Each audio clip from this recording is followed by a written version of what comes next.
ঘুমাইছিল, এই যে ঘুম থেকে উঠে কি একটা অবস্থা করে শুয়ে আছে, সাহেবী সাহেবী ভাব।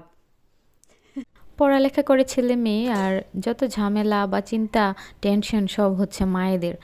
তো হ্যালো ফ্রেন্ডস, আসসালামু আলাইকুম। কেমন আছেন সবাই? আশা করি ভালো আছেন, আমিও ভালো আছি। আজকের থেকে আমার ছেলের হচ্ছে বার্ষিক পরীক্ষা শুরু। তো বার্ষিক পরীক্ষা মানে তো একটু চিন্তা থাকেই, যেহেতু আমার ছেলেটার মেধা ওইরকম খুব বেশি ভালো না, যতই পড়াই তাও মাথায় সেইভাবে থাকে না, মনে থাকে না পড়া।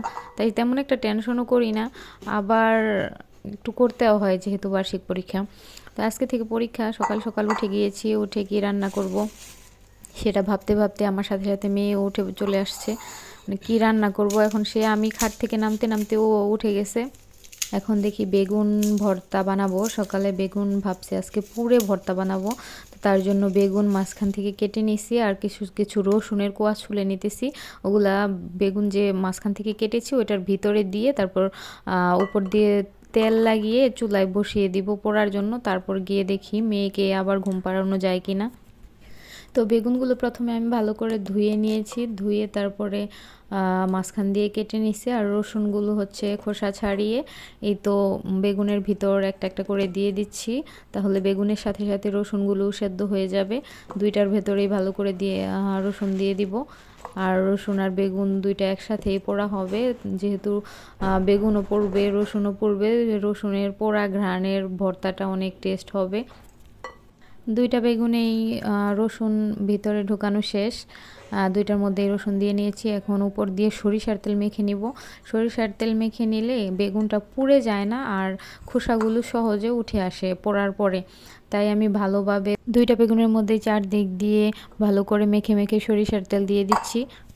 এই তো এখন চুলায় বেগুন দুইটা ভালোভাবে বসিয়ে যেন সব দিকেই তাপ পায়, দুইটা বেগুনের মধ্যে যেন সমানভাবে তাপ পায় এমনভাবে বসিয়ে তারপর চুলার জাল জ্বালিয়ে দিয়েছি।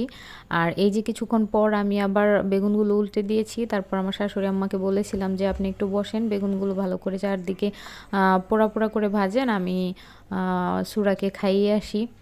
তারপর ওইদিকে ছেলেকে খাইয়ে স্কুলে পাঠিয়ে তারপর মেয়ের খাবার রান্না করে, মাঝখানে বেগুন পুড়তে পুড়তে মেয়ের খাবার রান্না করে মেয়েকে খাইয়ে ঘুম পাড়িয়ে তারপর আসছি এখন আমি ভর্তা করতে। ভর্তা করার জন্য মরিচ ভেজে নিয়েছি তেল দিয়ে, আর রসুনগুলো হচ্ছে মেখে নিয়েছি মরিচের সাথে, সাথে লবণ দিয়ে পেঁয়াজগুলো মেখে নিছি।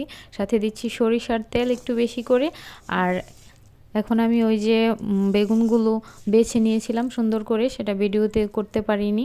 তো বেগুনগুলো বেছে রেখেছিলাম, অর্ধেকটা বেগুন একটু সাইডে শক্ত শক্ত হয়েছিল, সেটা ফেলে দিয়েছি। এখন প্রায় একটা আর অর্ধেক সে ভর্তাগুলো হচ্ছে মেখে নিচ্ছি। দেখেন কি সুন্দর কালার হয়েছে ভর্তাটার।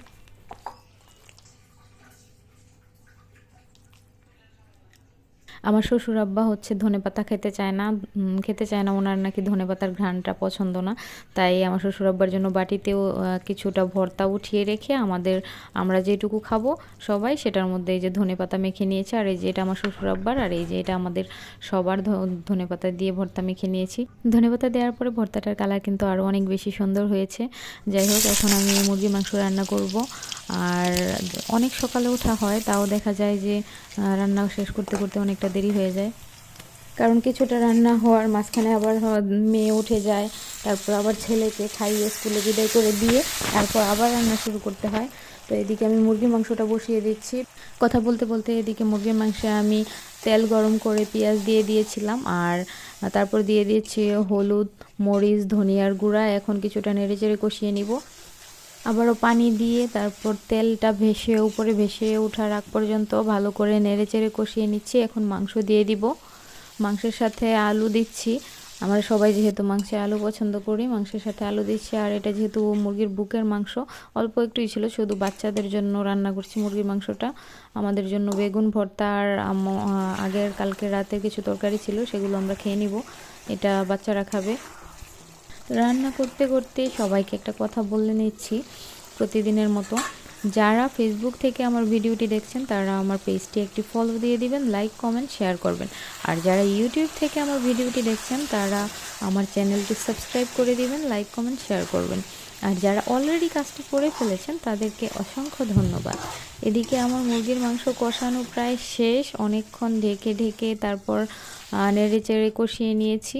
এখনই তো ঝোল দিয়ে দিলাম, ঝোল দিয়ে আবারও কিছুক্ষণ রান্না করে ঝোলটা যখন কিছুটা শুকিয়ে আসবে তখন আমার রান্না শেষ হয়ে যাবে, নামিয়ে নিব তরকারিটা। নামানোর আগে আমি দিয়ে দিচ্ছি কিছু আস্ত কাঁচামরিচ এবং দিয়ে দিব ধনেপাতা। এটা দিয়ে একটা নাড়া দিয়ে তারপর হচ্ছে আমি মাংসটা নামিয়ে নিব।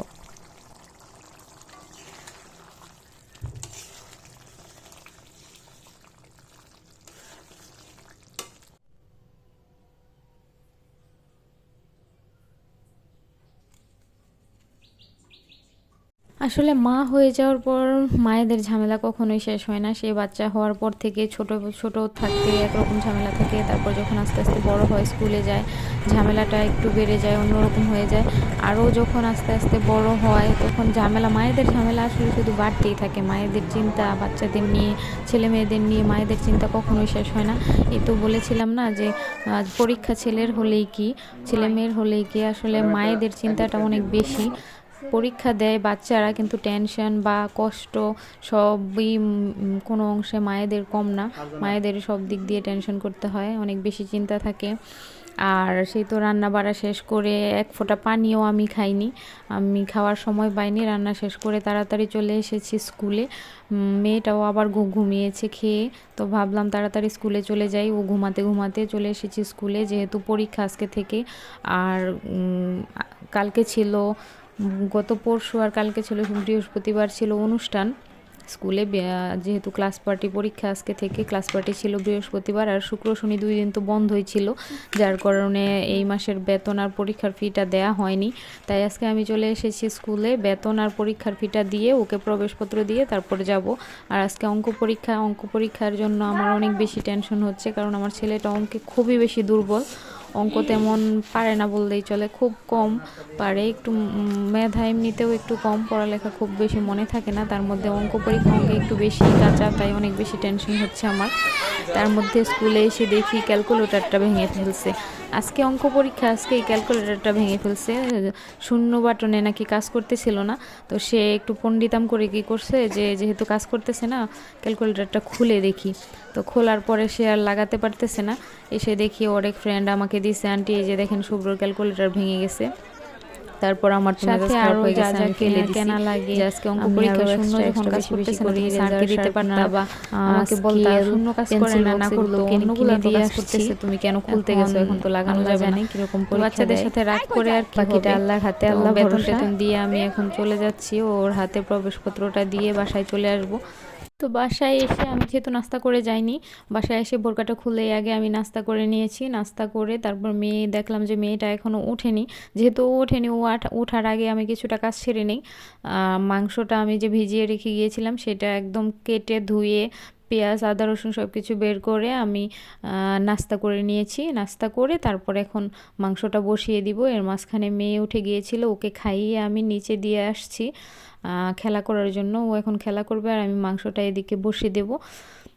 মাংস আজকে রান্না করব হচ্ছে রাইস কুকারে একবারে বসিয়ে দিলে ঝামেলাটা কম হয়, সব কিছু একসাথে মেখে জেকে তারপরে কুকারে বসাই দিব, একটু ঝামেলাটা কম হবে।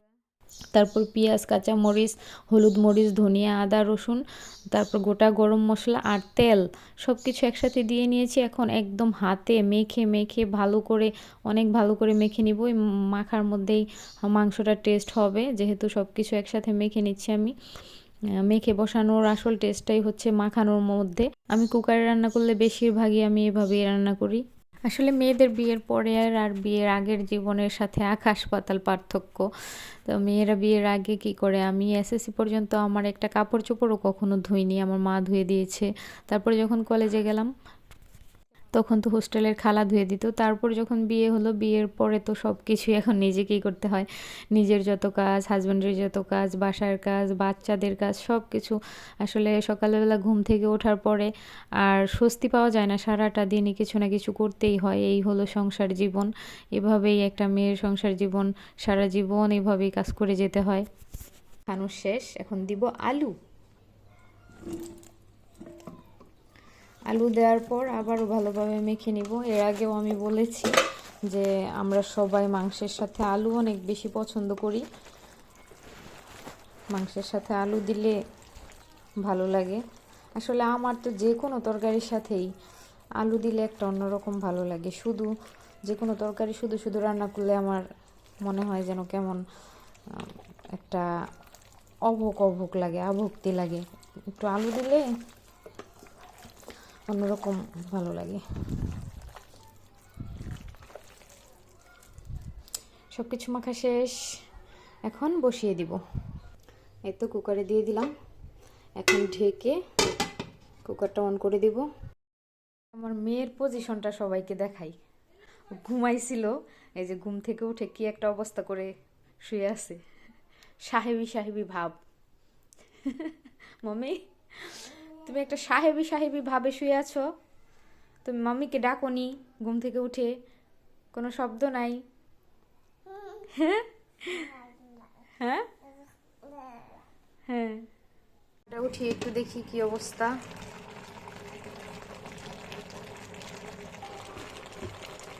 একটু নেড়ে দেই উল্টে পাল্টে।